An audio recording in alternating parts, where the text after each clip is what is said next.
ننگے پاؤں جا رہا ہے بیل گاڑی کے پیچھے اور وہ موبائل کے اوپر بات بھی کر رہا مطلب ان کی رولنگ کلاس اس سے بھی زیادہ رuthlessness ہے بہت اس میں. زیادہ. مطلب یہ ایک تضاد نہیں ہے؟ بہت زیادہ. ان کی آپ دیکھ لیں ان کے الیکشنوں میں جو کچھ ہو رہا ہے اور وہ جس طرح ہونے جا رہا ہے ہمارے الیکشنوں میں اس طرح اتنا. کچھ لوگ کہتے ہیں کہ ان کا ذات پات کی وجہ ہے وہ جو، اور یہاں چونکہ جو صوفیہ کرام نے اسلام کی بات کی، ایکویلٹی کی، تو وہ وجہ تو نہیں ہے نارتھن انڈیا جو پاکستان ہے آج؟ یہ بھی ہو سکتا ہے. یہ بھی کلچرل ریزن بھی ہے، ایگو زیادہ ہے یہاں پہ، سیلف ریسپیکٹ زیادہ ہے. بالکل زیادہ ہے یہاں پہ.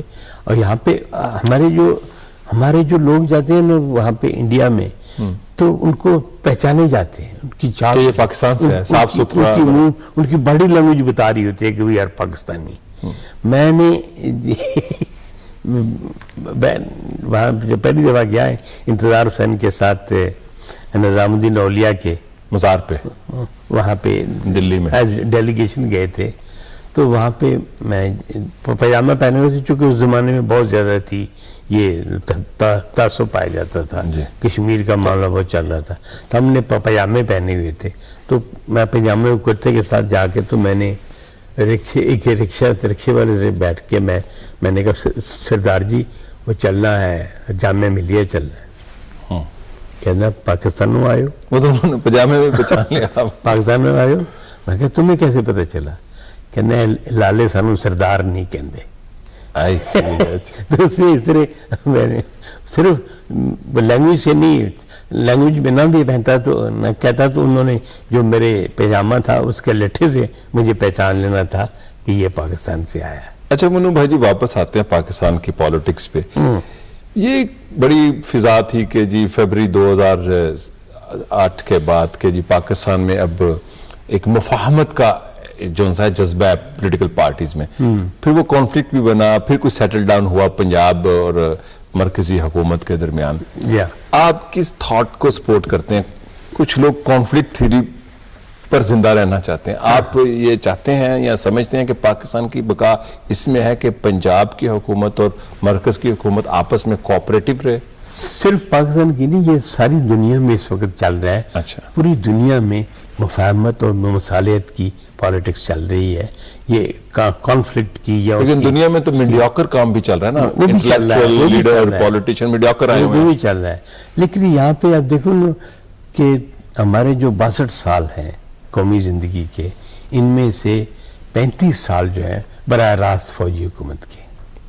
تو ان 35 سالوں نے جو گند گھولا ہے اس معاشرے میں، اس معیشت میں اور اس معاشرت میں، اس میں اتنی خرابیاں ہیں، اتنی اس میں ہے کہ اس کو جو بھی حکومت آئے گی وہ پیپلز پارٹی کی ہو یا مسلم لیگ کی ہو، اس کو یہاں پہ آ کے بہت سے ڈیفیکلٹ ایکشن لینے پڑیں گے، بہت سے ان پاپولر قدم اٹھانے پڑیں گے، بہت سے ایسی چیزیں جس پہ ان کا ووٹ بینک متاثر ہوگا. لیکن نیشنل انٹرسٹ میں ان کو یہ کرنا پڑے گا اس ملک میں اس تمام گندگی کو صاف کرنے کے لیے.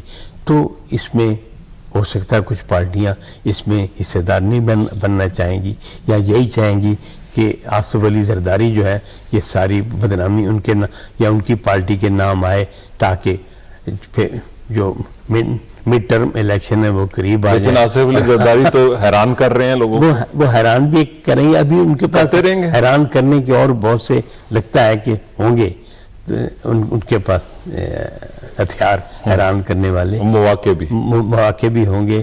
لیکن یہ کہ اب وہ جو ہے نا وہ حصے دار نہیں بننا چاہتے. وہ سمجھتے ہیں کہ وکیلوں کی موومنٹ میں چونکہ ہم نے حصہ لیا، اس میں پاپولیرٹی حاصل کی، اس کو کچھ لوگ کہتے ہیں ہائی جیک بھی کیا، لیکن وہ یہ کہ پاپولیرٹی ملی اس سے، اور وہ اس پاپولیرٹی کو مزید بڑھانا چاہتے ہیں، اس میں کمی نہیں پسند کرتے. اس لیے وہ کہتے ہیں کہ 70% جو پنجاب ہے وہاں تو ہم اقتدار میں شامل ہیں، لیکن 30% جو باقی بچتا ہے اس میں ہم شامل نہیں ہوتے، چونکہ اس میں بدنامی کا اندیشہ ہے، ووٹ بینک کو نقصان پہنچے. اچھا منو بھائی جی، آپ کبھی کبھی شاعری بھی کرتے ہیں. جی. آپ نے ایک احتساب پر ایک شاعری کی تھی، تھوڑی سی سننا چاہوں گا یا آخر میں احتساب کی مختصر سے کچھ شعر. وہ مختصر وہ تو چونکہ ایک نظم ہے اس لیے وہ مختصر تو اس کا سمجھ نہیں آئے گی، لیکن یہ کہ آپ کو ایک اور چھوٹی سی نظم سنا دیتا ہوں جی اور وہ ہے کی ہوئے ہے کچھ نہیں ہویا، اچھا کی ہوئے گا کچھ نہیں ہونا، کی ہو سکتا ہے کچھ نہ کچھ تو ہوندے رہندا ہے، جو تو چاہنا ہے وہ نہیں ہونا، وہ نہیں جاندہ کرنا پیندا ہے، عشق سمندر ترنا پیندا ہے، حق دی خاطر لڑنا پیندا ہے، سکھ لئی دکھ بھی جرنا پیندا ہے، جیون دے لئی مرنا پیندا ہے۔ واہ جی واہ، منو بھائی بہت مہربانی، آپ تشریف لائے۔ Thank you. ناظرین، یہ تھے پاکستان کے معروف دانشور، صحافی، ادیب، ڈرامہ نگار اور پاکستان کے بڑے ایک ہمبلی انداز میں جدوجہد کرنے والے انٹلیکچوئل۔ آپ نے ان کی گفتگو بھی سنی اور آخر میں شاعری بھی سنی۔ اگر آپ اپنی رائے سے آگاہ کرنا چاہتے ہیں تو ہمارا ای میل ہے tanazur@ptv.com.pk۔ شکریہ اور خدا حافظ۔